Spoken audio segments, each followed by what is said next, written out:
오늘 우리가 읽은 출애굽기 3장 14절에 있는 말씀은 성경 전체를 통틀어서 하나님께서 인간에게 하나님의 정체성을, 이름을 처음으로 계시하신, 그러니까 처음으로 소개하신 사건입니다. 우리가 믿는 하나님, 나에게 찾아오신 나의 하나님은 어떤 하나님이냐? 피할 수 없는 하나님이다라는 거예요. 그래서 그 하나님을 더욱더 깊이 알고 더 확실하게 신뢰하고 믿어야 된다라는 것을 지금 일깨워주고 계십니다. 그러면 그 가운데 우리가 구체적으로 피할 수 없는 하나님을 우리가 어떻게 더욱더 깊이 알아가며 그 하나님 신뢰할 수 있냐? 첫 번째로 하나님의 전지전능하심을 믿으라. 내가 여호와인 줄 알리라.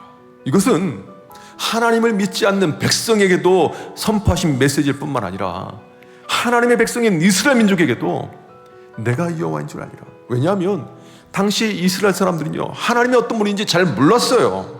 하나님 백성이 하나님이 어떤 분인지를 알아야 될 거 아닙니까? 그래야 예배드릴 수 있는 거 아닙니까? 그러니까 이 모든 일들을 나타내 보이시고 때로는 하나님께서 말씀을 주심으로 내가 여호와인 줄 알리라. 주님께서 주셨던 말씀이에요. 동일하게 하나님께서 우리에게 주시는 메시지가 무엇입니까? 내가 여호와인 줄 너희가 알아야 한다. 우리도 인생에 짐이 있습니다. 아픔이 있습니다. 이런저런 괴로움이 있을 수 있습니다. 그때 어떻게 됩니까? 문제 앞에 낙심하지 말고 전능하신 하나님, 우리 삶에 임재하신 하나님, 힘써 여호와를 알아가는 겁니다. 그때 우리는 비로소 용기를 얻고 담대하게 세상을 살아갈 수 있는 것입니다. 그러므로 피할 수 없는 하나님, 유일하신 하나님의 전지전능하심을 믿으시길 바랍니다. 두 번째로 어떻게 되냐? 자기 백성을 돌보시는 하나님을 신뢰하라. 전능하신 하나님이, 그 능력의 하나님의 그 힘을 어디에 쓰시냐면 압제당하고 고통받는 당신의 백성에게 찾아오셨어요. 그 부르짖음의 소리에 귀를 기울이셨어요. 그리고 그들의 마음을 헤아리시며 하나님께서 하나님이 어떤 분인지를 나타내 보이시던 겁니다.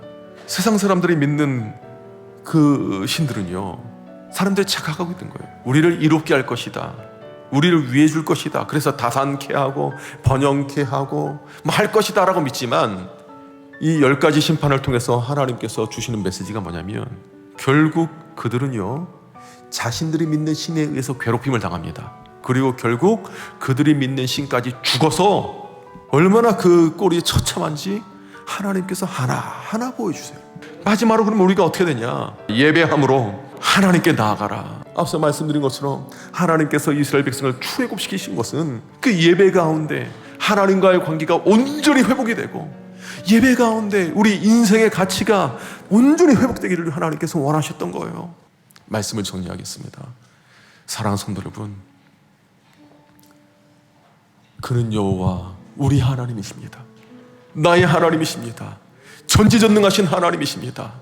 그 하나님 앞에 내가 믿음으로 나와서 예배를 드림으로 그 하나님을 굳게 신뢰함으로 우리의 인생이 허망한 것만 알아가는 인생이 아니라 하나님을 깊게 알아감으로 열매 맺는 인생을 살아가시기를 주님의 이름으로 축복합니다.